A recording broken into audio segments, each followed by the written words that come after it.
Alors, pour revenir à l'idée de ces trois identités, tout d'abord, nous devons nous souvenir que l'origine de ces fausses identités vient de l'idée fausse, comme je vous ai dit dans la méditation, que nous avons pu nous séparer de la perfection du ciel.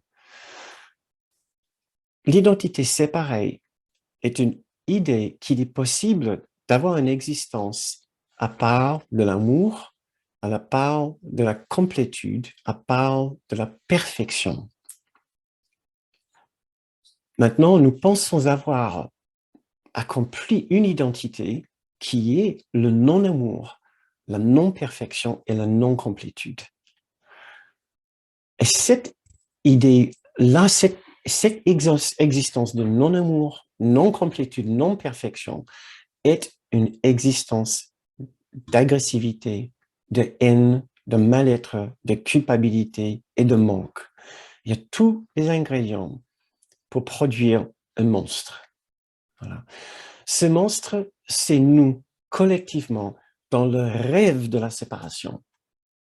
Maintenant, nous pouvons dire que nous voyons des monstres plus méchants. Et il y a des grands méchants, des grands monstres et des petits monstres. En réalité, nous contenons chacun l'ADN de la séparation et donc l'ADN de ce monstre. Et donc, ce que nous devons découvrir, c'est la présence de ce monstre en nous, que j'ai appelé très affectueusement le voyou en nous, parce que j'ai trouvé que monstre a été peut-être un peu trop, que le cours appelle simplement le meurtrier en nous. Voilà, le meurtrier, pourquoi pas. Nous pouvons aussi appeler l'assassin, le tueur, si nous voulons. C'est simplement la partie de nous qui est remplie d'un sentiment de manque, de besoin personnel, et qui pense que du fait qu'il est privé, il a été privé par Dieu de ce qu'il voulait, de ce qui était son droit. Il pense qu'il est entièrement dans le droit de prendre et de reprendre ceci. Et donc, c'est de là qui vient ce côté extrêmement agressif et violent.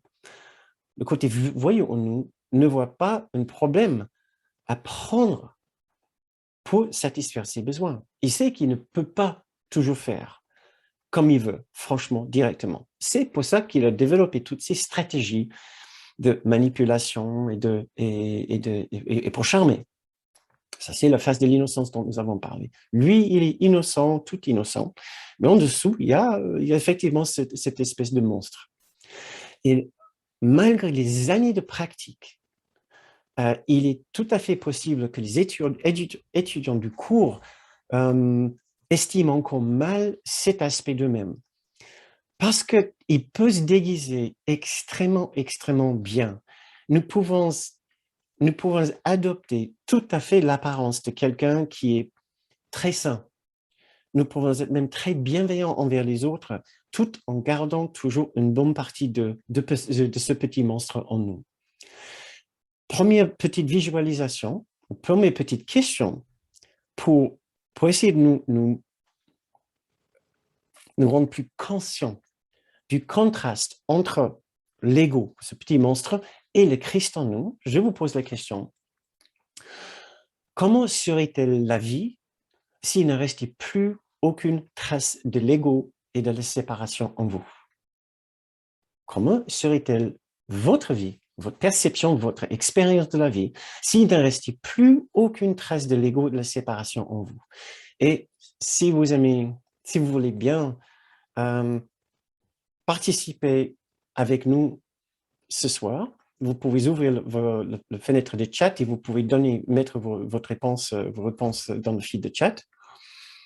Si vous êtes en train de regarder en replay ou si vous n'avez pas la possibilité de participer dans le fil de chat, réfléchissez vraiment sérieusement pour vous. Donnez-vous une opportunité de songer quelle serait la vie pour vous, quelle serait votre expérience de l'existence s'il ne restait plus aucune trace de la séparation et de l'ego en vous. S'il ne restait que le Christ en vous, relié à sa source en Dieu. Je répète, s'il ne restait que le Christ en vous, relié à sa source en Dieu, quelle est l'expérience du Christ de ce monde et des autres? Quelle sera votre expérience de vie? Quelle sera votre perception de la vie tout entière? Quelle sera votre perception du monde? Quelle sera votre perception des autres autour de vous?